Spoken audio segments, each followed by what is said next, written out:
Bienvenidos a este nuevo video donde vamos a aprender sobre los tipos de datos en Prisma.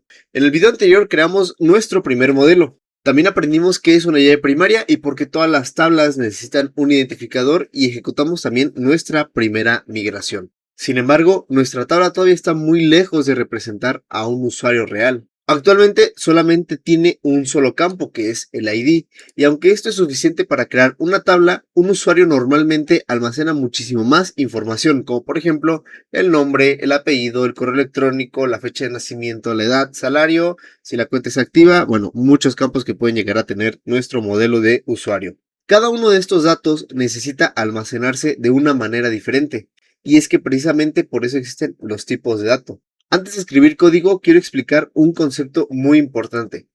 Vamos a imaginar que queremos guardar el nombre de un usuario. En este caso, por ejemplo, sería Juan. Claramente sabemos que esto es texto. Ahora imaginemos que queremos guardar su edad, que serían, no sé, 25 años. Esto ya no sería en texto, eso sería un número entero. Y ahora vamos a ponerle una fecha, por ejemplo, la fecha en la que se inscribió a la academia.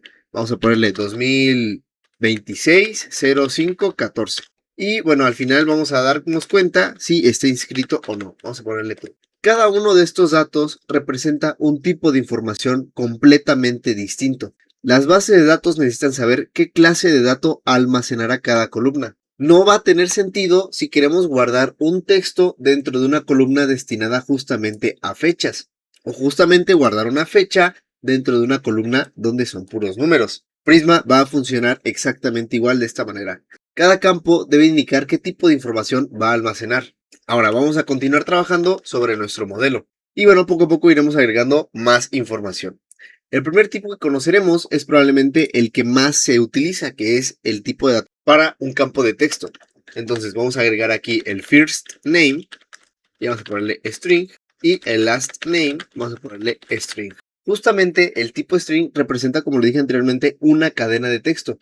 Vamos a utilizarlo para almacenar información como por ejemplo el primer nombre, first name, o por ejemplo el apellido. Si ejecutamos una migración, veremos que Prisma convierte automáticamente este tipo en un tipo compatible con Postgres. Como lo comenté anteriormente, el string sería un varchar en Postgres o un char, o bueno, dependiendo del tipo de dato que vamos a ponerle o le especifiquemos aquí en nuestro modelo. Nosotros no nos preocupamos por eso, nosotros nos preocupamos por agregarle que es un string, eso Prisma lo entiende y se va a encargar de traducirlo al lenguaje SQL, en este caso para Postgres. Ahora vamos a agregarle edad y vamos a poner el tipo de dato, es un entero. Un integer representa números enteros, es decir, números sin decimales. Por ejemplo, puede ser un 18, puede ser un 25, puede ser un 40, puede ser un 100, etc. Pero son números cerrados, no pueden ser, por ejemplo, un 25.5, un 25.6, punto y algo. No, esto no representa el integer, solamente números cerrados. Y en este caso, siempre que necesitemos almacenar cantidades enteras, será el tipo de dato más adecuado. Ahora, vamos a agregar, por ejemplo, la altura de la persona. Okay. Y será un tipo de dato float. Float aquí justamente representa números con decimales. Ahora sí, en ese tipo de datos sí podemos usar el 1.75. No sé, supongamos que la altura de un edificio es de 82.35. O justamente puede ser cantidades como por ejemplo para una receta de 15.6. Sin embargo, existe algo muy importante que debes de conocer de este tipo de dato, y es que los números de punto flotante no siempre pueden representar los decimales con la precisión absoluta. Por eso no son recomendables para almacenar cantidades de dinero. Más adelante voy a explicar un poco sobre este tipo de dato, pero quiero que te quedes muy guardado o muy claro esta información que te acabo de dar. Ahora nos vamos, por ejemplo, con el tipo de dato decimal. En este caso, supongamos que queremos guardar el salario de un profesor, salary, y va a ser el tipo de dato decimal. Justamente como lo comenté anteriormente, el float no es recomendado para guardar cantidades de dinero, y como justamente vamos a agregar cantidades de dinero, ahora sí vamos a agregar el tipo de dato que más acorde o mejor se acomoda para guardar este tipo de información. Ahora sí, ¿por qué el dinero necesita precisión exacta? Es que con los números flotantes pueden aparecer pequeños errores de redondeo. Por ejemplo, en JavaScript sabemos muy bien que si hacemos algo como 0.1 más 0.2, En muchos lenguajes como JavaScript y entre otros que pueden haber, no reproduce exactamente 0.3, sino en realidad, vamos a ponerle que es diferente a 0.3, en realidad lo que hace es, vamos a ponerle que reproduce algo parecido como 0.3000000 y hasta el final un 4. Puede parecer un detalle muy insignificante porque básicamente vamos a interpretar, bueno, en realidad es 0.3, pero cuando hablamos de dinero, estos errores pueden convertirse en un problema muy importante. Porque imagínate, estar regalándole 0, no sé cómo se lee este número, pero 0 microcentavos a una persona. Por cada transacción que se hace, bueno, pues estás en bancarrota, básicamente.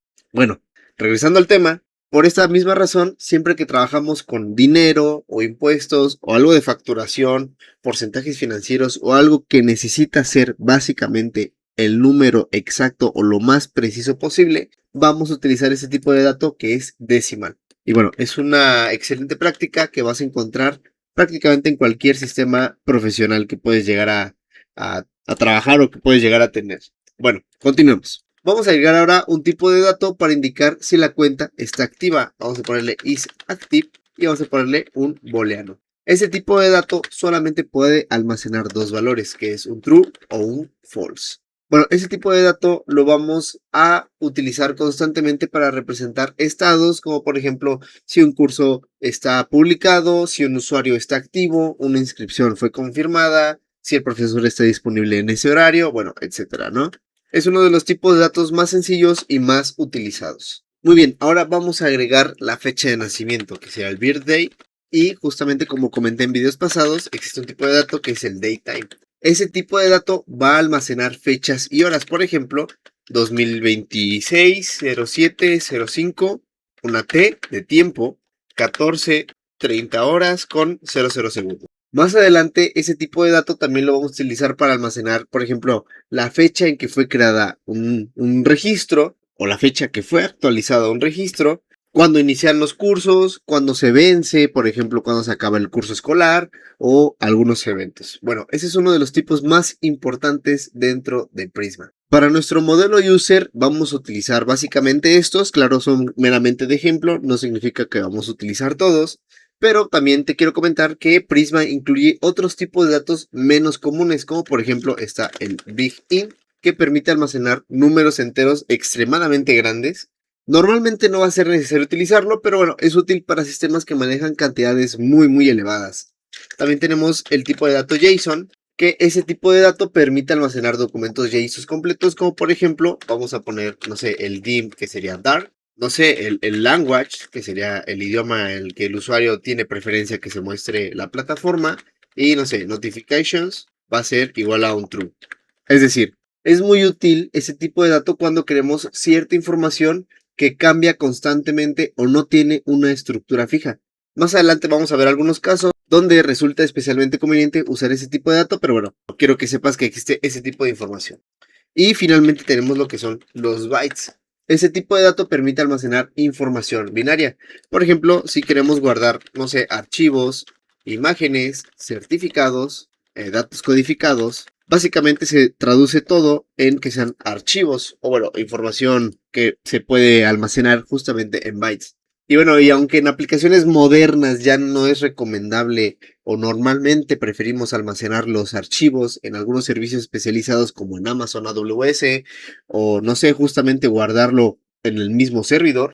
Bueno, quiero que sepas que también existe este tipo de dato que nos puede servir o que lo puedes utilizar en algún caso que, no sé, te pueda servir a ti. Bueno, una vez teniendo esta información y después de agregar todos estos campos, nuestro modelo se vería básicamente así. Pero todavía no es un modelo definitivo, simplemente estamos utilizando distintos tipos para conocer cómo funcionan. Vamos a abrir nuestra terminal y vamos a ejecutar boon x prisma migrate dev --name y vamos a agregarle add user fields y vamos a darle enter. Aquí lo que hizo Prisma, justamente lo expliqué anteriormente, pero bueno, lo vuelvo a decir para si se te olvidó o quieres saber. Prisma va a analizar los cambios realizados justamente en este modelo, va a generar automáticamente el SQL necesario, va a aplicar la migración sobre PostgreSQL y podemos ver justamente que se creó una nueva carpeta con un archivo SQL donde justamente agregó todos los cambios a nuestra base de datos. Esto justamente si es SQL y modificó la tabla user, agregó la columna age de tipo integer, no es nulo, agregó la columna birthday, first name, hey, bla, bla, bla, todo lo que acabamos de hacer. Y justamente podemos ver que aquí los tipos de datos, en vez de ser un varchar, los agregó como un text. Bueno, más adelante vamos a ver por qué lo hizo. A lo mejor no queremos que sea un campo de tipo texto, sino queremos limitar un poco más sobre la longitud que debe de tener este tipo de campo, y en vez de que sea texto vamos a ponerle un varchar, pero bueno, más adelante lo vamos a ver.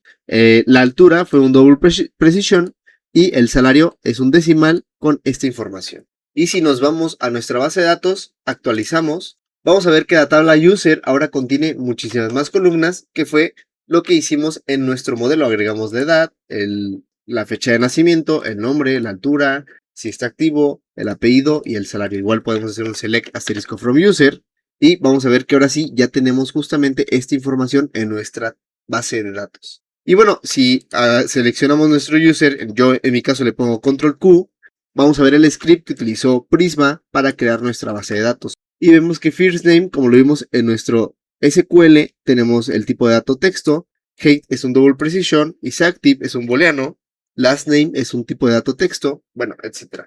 Y en este caso, la fecha de nacimiento, nosotros le pusimos datetime, pero lo que hizo Prisma fue traducir el datetime de Prisma a un tipo de dato de PostgreSQL que es un timestamp. Básicamente esa es una de las grandes ventajas que tiene Prisma. Nosotros trabajamos siempre con un lenguaje muchísimo más sencillo, pero Prisma se va a encargar de generar el SQL necesario dependiendo de la base de datos, o más bien del sistema gestor de base de datos que estemos utilizando. Vuelvo a decirlo, en este caso sería Postgres.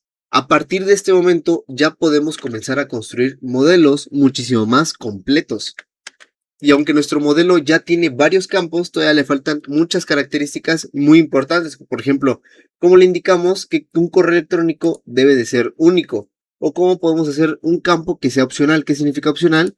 Que a lo mejor puede que el usuario no tenga, no sé, la altura. A lo mejor no es necesario que la registremos, sino que después el usuario va a poder registrarlo.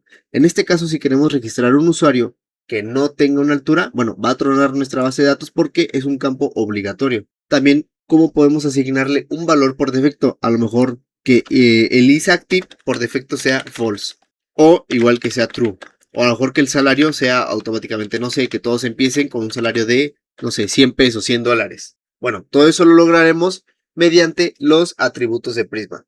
Y bueno, vuelvo a decirlo, no quiero hacer spoilers, eso lo vamos a aprender en el siguiente video.